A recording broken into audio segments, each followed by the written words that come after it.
Welcome to the November 8th Eclipse OpenJ9 community call. As always, please add your name and affiliation to the list of attendees so we have some idea of who's regularly been joining. And I'll pause here. If there's something that you want to add to the agenda that isn't already on, feel free to chime in now and we'll schedule it in, or to add it to the any other business section at the end. We don't something at the very end. It's not super important, okay, but I just wanted to make it known. Thanks, Erwin. We'll make sure we get there. No lightning talk scheduled this week, but if you do want to give one, reach out to me. We'll get something set up. I guess that brings us to the recent end user issues. When I checked this morning, there hadn't been anything in the last 2 weeks or so, but it looks like something has just come in now. To be an issue with the set VM option, the diagnostic MX bean.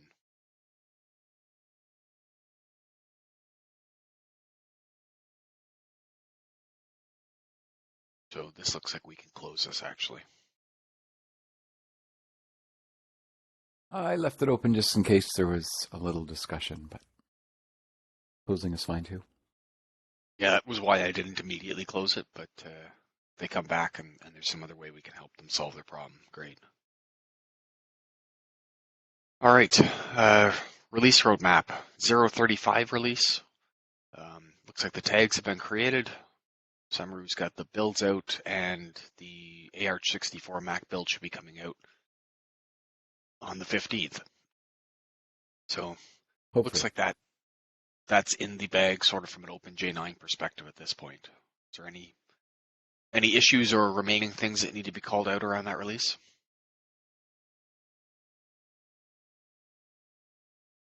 Doesn't sound like it. Great.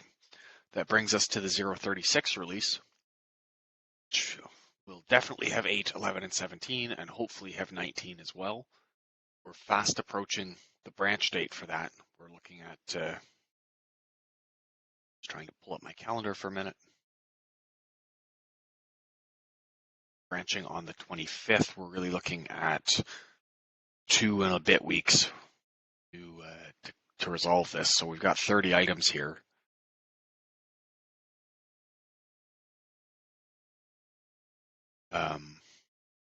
There's the one blocker that we've been carrying forward. I'm just going to preemptively remove the blocker tag from this because we haven't been treating it as a blocker.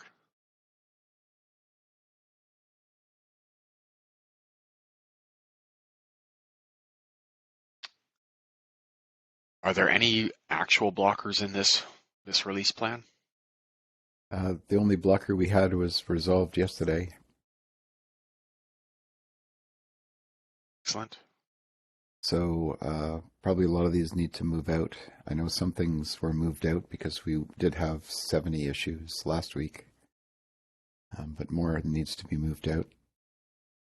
Yeah, I did a pass last week. I wasn't able to complete my assessment and revolve them, so I'll get to most of that this week.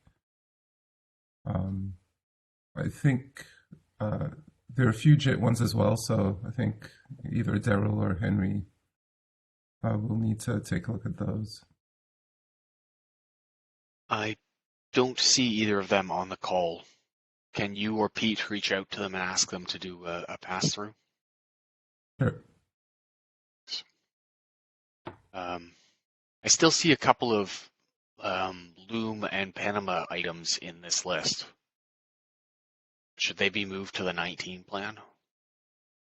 Yeah, so those ones were added there by myself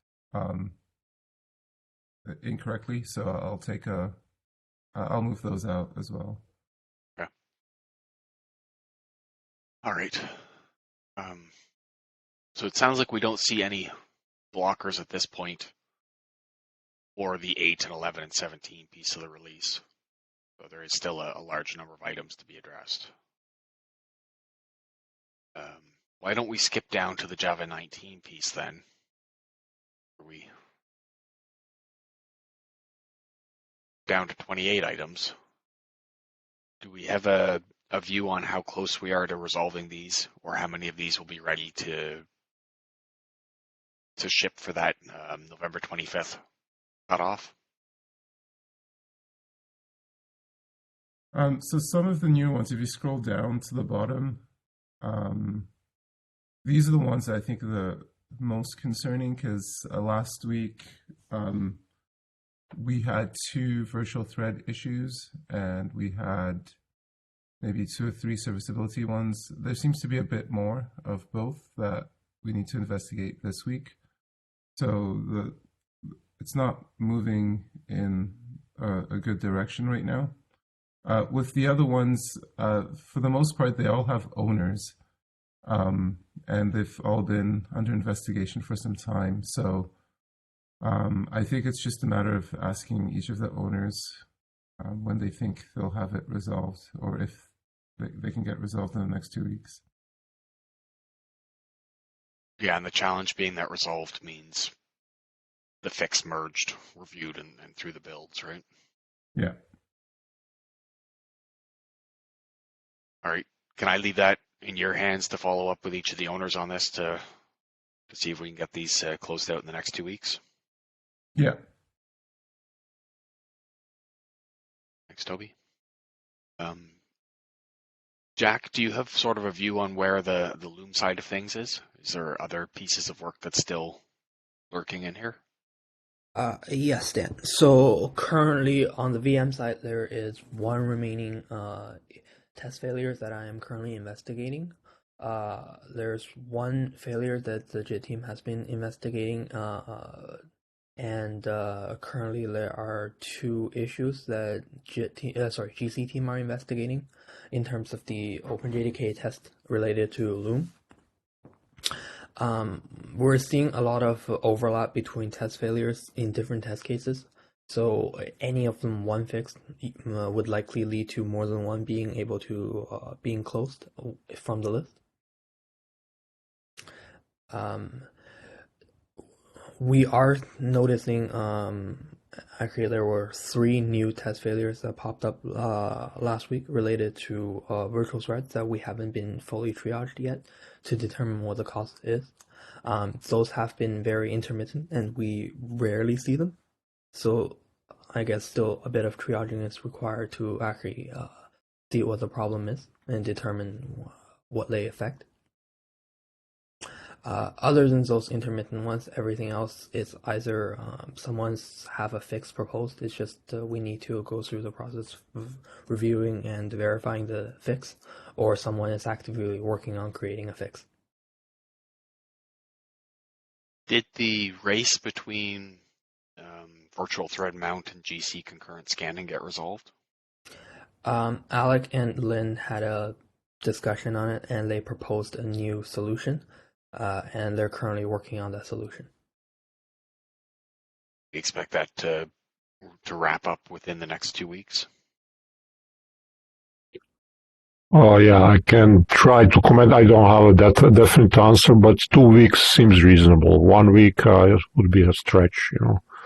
We need some feedback from VM side right now, pending, you know, a review from GAC or anybody else who feels comfortable giving us early feedback. But we are still kind of testing it, you know, and we know that it fixed at least one problem, but still we have to do a kind of around regression testing. It doesn't introduce any side effects, you know, because it's non-trivial change, you know, it was some atomic. We are trying to avoid introducing a mutex per virtual thread, you know, and yeah.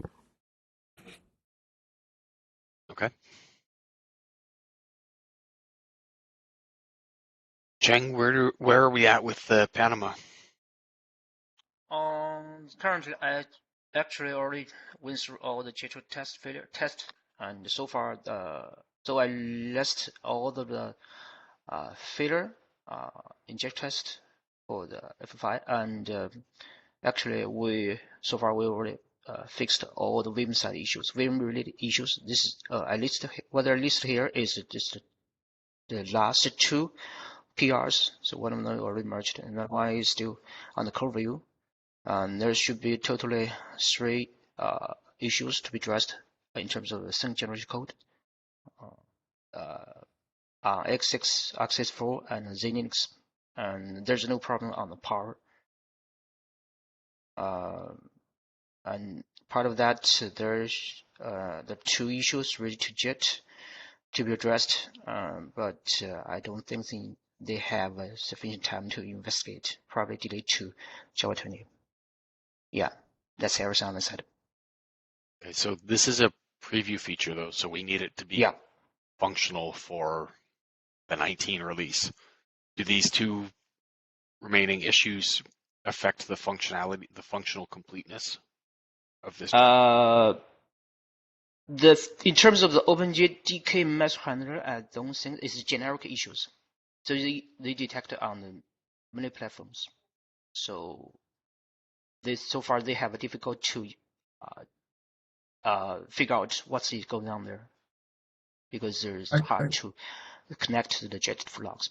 Okay, Toby? Second last issue, 16161. I believe we've had it since 17. Nothing in the Panama work caused this issue. It's a method handle issue. The one below it, 13211, this is it's a performance issue. So there's a call, I forget the name of the API, but it's used extensively in the memory access APIs for memory comparisons, and we're using a Java implementation, and Hotspot's using an intrinsic implementation, and there's some tests that are sensitive to those differences with respect to like the timeouts. So some tests are really hitting it heavily, and so we're seeing timeout failures in those cases because we don't have the intrinsic implementation. Okay. So these are not, the last one is not a functional correctness, it's a performance. Correct, yeah. Chang, do you believe these will be wrapped up in the next 2 weeks? I hope so, but depends on how long it takes to investigate on the JIT side. So there's still 3 of them out there. So there's still a investigation, try to figure out what's going on there. Have you been talking with Daryl and the JIT team to make sure that people are actively working on these? Yeah, they're still working on that. They try to, the first part's already reproduced on Windows, and so far the Linux is still in charge, and Access 4, they already fixed part of them, and they're still working on another issues out there. All right, so it sounds like there's still a fair bit of risk in JDK 19 being ready to ship as part of the 0.36 release. I don't think we want to delay the 36 release or 19 at this point. Have we started to think about contingencies if we can't get 19 into that release?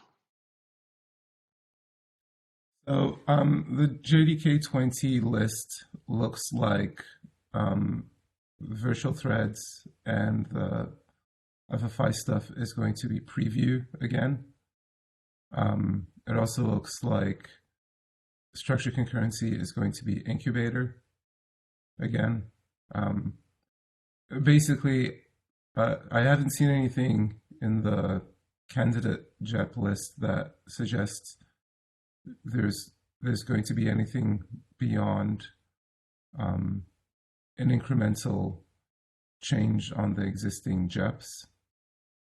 I'm not trying to say that we should, punt this out to 20, but if it were the case that we were not able to achieve this in the 19 frame, I think the 0.37 release it would give us an opportunity to get everything in. So what you're proposing is if we're not going to make that branch date, that we should start looking at skipping Java 19 entirely. Yeah.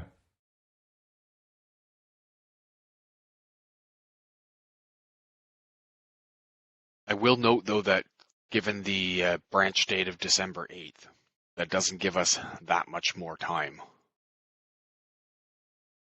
That's not an OpenJ9 branch date. That's the date that Java 20 branches from the headstream repo. Okay, thank you. Say it seemed awfully close, but so it would ship in March? So we'd want to branch the end of January for OpenJ9. But are there things coming in Java 20 that'll slow down shipping Java 20? What if we don't ship 19 and then we never ship 20 either? So there are some new items in Java 20. There's one VM item that I think could be a substantial amount of work, although I'm not sure it's going to be a preview JEP. So it's a candidate JEP right now with respect to async get call trace. So that's the only one that I'm not sure about. None of them are officially targeted, so it's not in this list, but there's the, if you go look at the JEP page, if you look at the JEPs in the candidate stage, you can kind of get a sense as to what's being planned. Yeah, if you scroll down, yeah, just scroll up a bit. Yeah, so if you look at the candidate 20s, so basically any JEP that's candidate right now is likely a candidate 20 JEP. So those are the JEPs we're looking at. So the new one is the asynchronous stack trace VM API.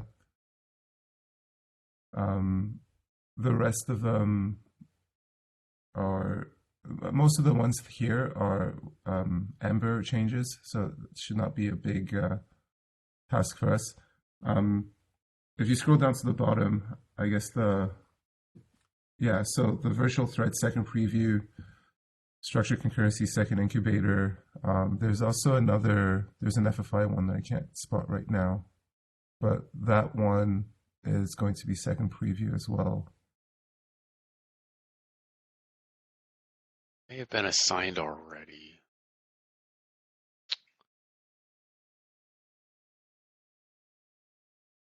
Yeah, I don't see it in the list either. Yeah, but okay, there we go. Yeah, so 434 foreign function and memory API second preview. So it looks like JDK 20 is effectively, aside from all the Amber changes, it's for the most part another iteration on JDK 19. Okay, I echo Pete's concern about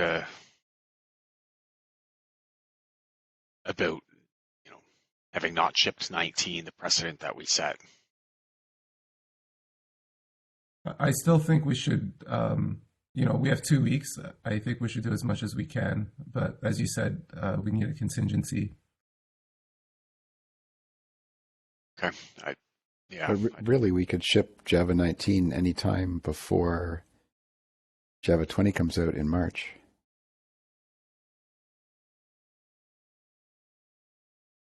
We just have to cut a release to do that in, or base it on top of 036.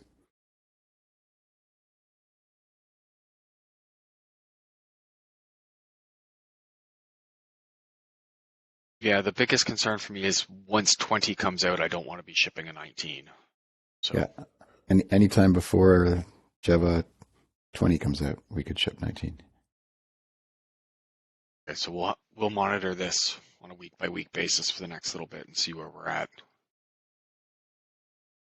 As I'm looking at the list of failures and the list of things that still need to be resolved, I'm a bit skeptical that we're going to get 19 into 036. It does not look positive right now. Yeah, it looks pretty tight.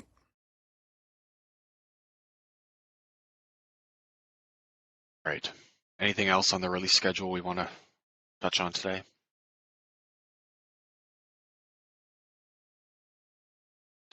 Do we have an update from the Adopt group?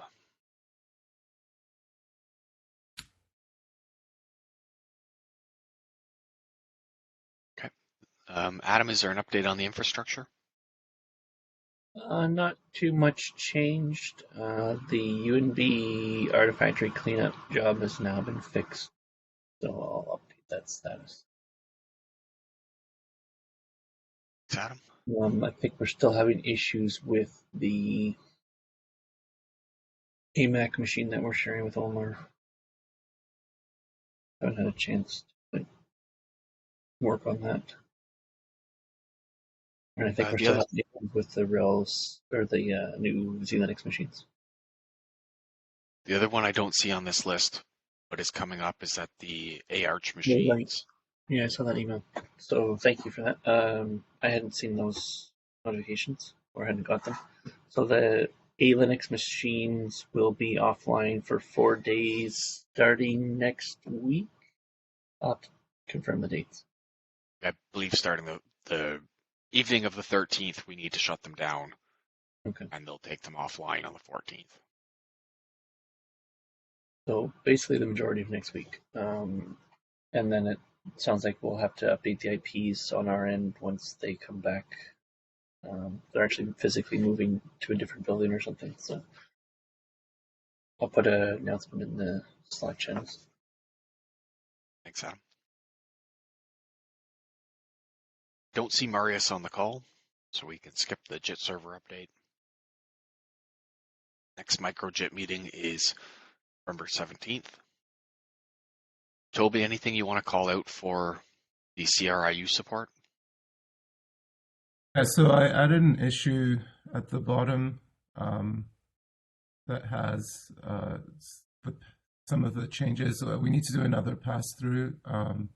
Jason is going to update this list, but these are some of the changes that we need to backport. Majority of them, I think the most difficult ones are the security changes. The rest of the stuff will be more trivial to backport to 8. And those are all on IBM-owned repos, so that's in some ways outside the scope of OpenJ9. Yeah, but I guess this is with respect to the, should we support 8 or not question.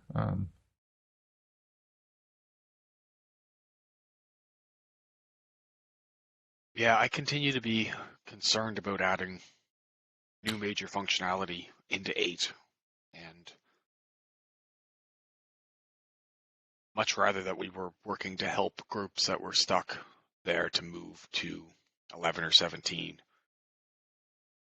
because it's easier to support them. Newer code bases.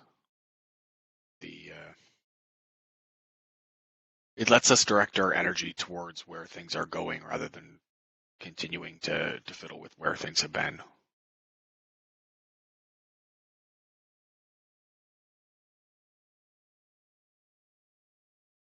Yeah, there might be a low cost to supporting 8, I guess would be the counter argument. It may not cost us too much.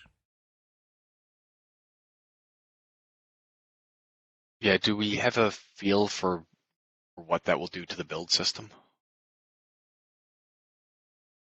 So with the new approach that we're looking at, there shouldn't be any impact to the build system with respect to building the JDK.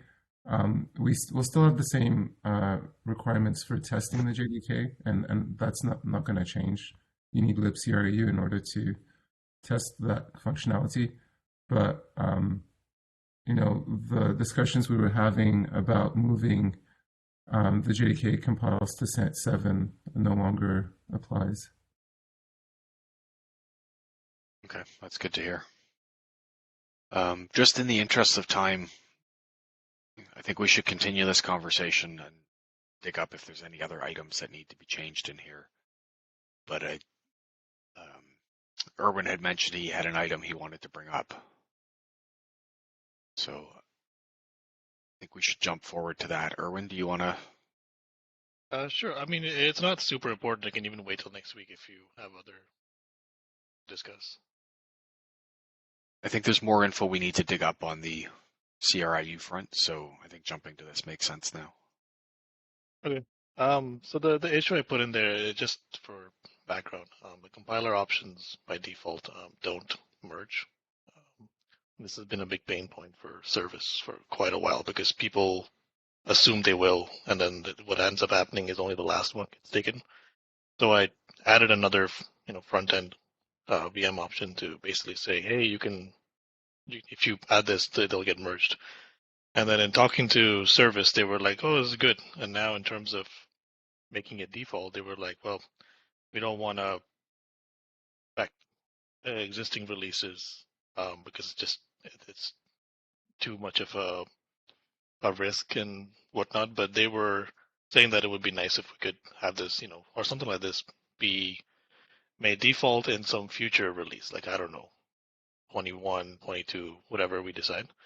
There are no compiler people on the call. So, I mean, in terms of what is the way to go forward, I mean, I'm going to have to open an issue and talk to them. But I figured I'd bring it up here anyways, just in terms of what you guys thought, and also whether, like we have a process for this. Because, for example, looking at things like, Kubernetes and stuff, you'll see, a doc mentioning, or in the docs, it'll mention, deprecated in, say, I don't know, v21.23, and then it'll say deprecated in, or will be deprecated in v1.26 or something. So I wasn't sure if like we have a mechanism for, that kind of stuff to talk about things that are going to change that are quote unquote front end flags or controls. Yeah, so We would certainly put it into the user guide that we're deprecating something. We could deprecate it in 19 and make it the default in 20. Or it would be more friendly to make it the default in 21, I suppose, since we haven't released the 19. Yeah, I mean, I'm going to have to open an issue and get what people like Mark and VJ feel about this, because I don't know how amenable they are necessarily to something like this, but it's something that I wanted to understand, a way forward. But it's good to. I guess what I can do is I can open an issue, get them to see how they feel, what number they're okay with, and then I guess tag you to it. 21 is the one that matters because it's long-term support. So if you can't get it to be the default in 21, then the next one would be 24, I think. Okay. 25 would be the next long-term support. And sure, there's ones in between, but those are only good for 6 months and nobody's really going to use them. Maybe just to try something. Okay, I'll keep that in mind. Thanks. All right. And with that brings us to the end of the agenda and the end of our time. So thank you, everybody. We'll meet again next week. Thank you.